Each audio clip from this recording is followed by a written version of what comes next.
उत्तराखंड में जब भी क्षेत्रीय राजनीतिक ताकत की बात आती है तो सबकी नजर उत्तराखंड क्रांति दल यानी यूकेडी की तरफ उठ जाती है। ऐसा होना स्वाभाविक भी है। यूकेडी ही थी जिसने उत्तराखंड राज्य के लिए नींव रखी। तो याद रखना, हमारे 9 हिमालयी राज्य और हैं, हिमाचल हमारे साथ खड़ा है। 1994 के ऐतिहासिक राज्य आंदोलन का घोषित अघोषित तौर पर भी यूकेडी ने ही नेतृत्व किया। यही नहीं, यूकेडी ही वो एकमात्र दल है जो खुद को पूरी तरह उत्तराखंड पर केंद्रित किए रहा। बावजूद इसके उत्तराखंड की राजनीति में यूकेडी कभी भी प्रासंगिक नहीं हो पाई है। हर चुनाव में क्षेत्रीय अस्मिता का झंडा उठाने के बावजूद यूकेडी कभी भी 4 से अधिक विधायक नहीं जीत पाई है। अब हालत यह है कि उपरांत करीब 1.5 दशक पहले ही राज्य स्तरीय दल का भी दर्जा खो चुका है। वर्तमान में यूकेडी भारत निर्वाचन आयोग के पास गैर मान्यता प्राप्त दल के रूप में पंजीकृत है। कि चुनाव आयोग के लिए यूकेडी को अपनी आधिकारिक बैठकों में बुलाने की भी जरूरत नहीं है। यही नहीं, चुनाव आयोग जहां मान्यता प्राप्त दलों को निशुल्क वोटर लिस्ट देता है, वहीं यूकेडी को इसके लिए आयोग के पास फीस जमा करनी पड़ती है। तो आखिर ऐसा कैसे हुआ? आज इस वीडियो में हम ऐसे ही सवालों का आपको जवाब देंगे। नमस्कार, मैं हूं संजीव कंडवाल और आप देख रहे हैं मेरा खास शो नेतागिरी। तो बात एकदम शुरुआत से शुरू करते हैं। साल 2002 नवोदित उत्तराखंड राज्य की पहली निर्वाचित विधानसभा का चुनाव। उस वक्त राज्य में भाजपा की अंतरिम सरकार थी। उस अंतरिम विधानसभा में 70% सदस्य भाजपा के ही थे। ऐसे में विपक्ष का मैदान एकदम खाली था। क्या कांग्रेस, क्या सपा, क्या बसपा, इन सभी बड़ी पार्टियों की स्थिति कमोबेश एक जैसी ही थी। ऐसे में यूकेडी के सामने संभावनाओं का द्वार खुला हुआ था।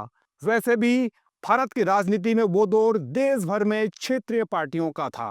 बड़ी राष्ट्रीय पार्टियां भी क्षेत्रीय दलों से राज्यवार गठबंधन करके ही अपना काम चला रहे थे।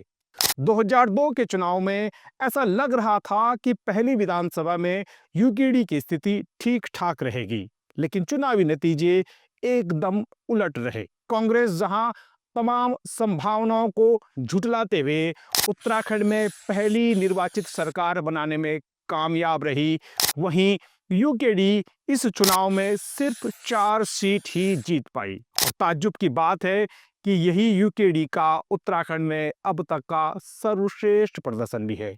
इसके बाद तो पार्टी का चुनाव दर चुनाव ग्राफ गिरता गया। राज्य का दूसरा विधानसभा चुनाव 2007 में हुआ, जिसमें पार्टी ने 61 सीटों पर चुनाव लड़ा, लेकिन इसमें से 52 सीटों पर यूकेडी के प्रत्याशियों की जमानत जब्त हो गई।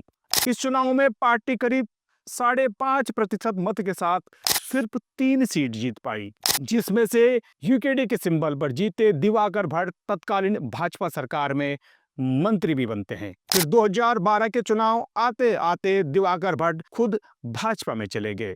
2012 के विधानसभा चुनाव में यूकेडी ने 44 सीटों पर चुनाव लड़ा, 44 पे, और इसमें से 41 पर पार्टी प्रत्याशियों की जमानत ही जब्त हो गई। तब पार्टी को प्रदेश स्तर पर 2% वोट भी नहीं मिल पाए, लेकिन यमुनोत्री से प्रीतम पंवार सदन में यूकेडी का खाता खोलने में कामयाब रहे।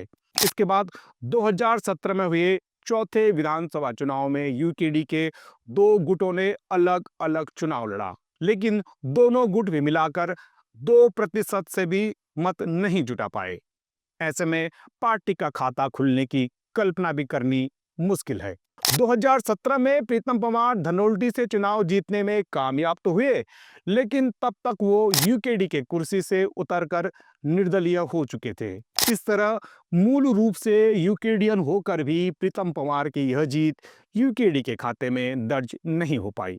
और अब बात करते हैं 2022 के पिछले विधानसभा चुनाव की, जिसमें यूकेडी के 3 अलग अलग गुटों ने चुनाव लड़ा, लेकिन कोई भी गुट 2% तक मत भी नहीं जुटा पाया। इस तरह यूकेडी का खाता अब उत्तराखंड में पूरी तरीके से गोल हो चुका है या गायब हो चुका है। अब स्थिति यह है कि गैर मान्यता प्राप्त पंजीकृत दल के तौर पर यूकेडी के पास अपना स्थायी चुनाव चिन्ह तक नहीं है। पार्टी को चुनाव से पहले चुनाव आयोग के पास अपने प्रत्याशियों को एक समान चुनाव चिन्ह देने के लिए अपील करनी पड़ती है। ये सिंबल मिले या ना मिले, ये चुनाव दर चुनाव आयोग के सामने मौजूद परिस्थितियों पर निर्भर करता है। यह स्थिति विधानसभा चुनाव की है, जिसमें राज्य स्तर के मुद्दे हावी रहते हैं। वहीं राष्ट्रीय मुद्दों पर केंद्रित लोकसभा चुनाव में तो यूकेडी की स्थिति कई जगह नोटा से भी खराब रहती है। तो आंकड़े गवाही दे रहे हैं कि राजनीति में इमोशन तभी काम करते हैं जब इसे कैश करने के लिए एक मजबूत संगठन हो। बिना संगठन के क्या होता है, यूकेडी इसका उदाहरण है। उम्मीद है आपको नेतागिरी का यह एपिसोड पसंद आया होगा। कृपया वीडियो को लाइक, शेयर और कमेंट भी करें। धन्यवाद।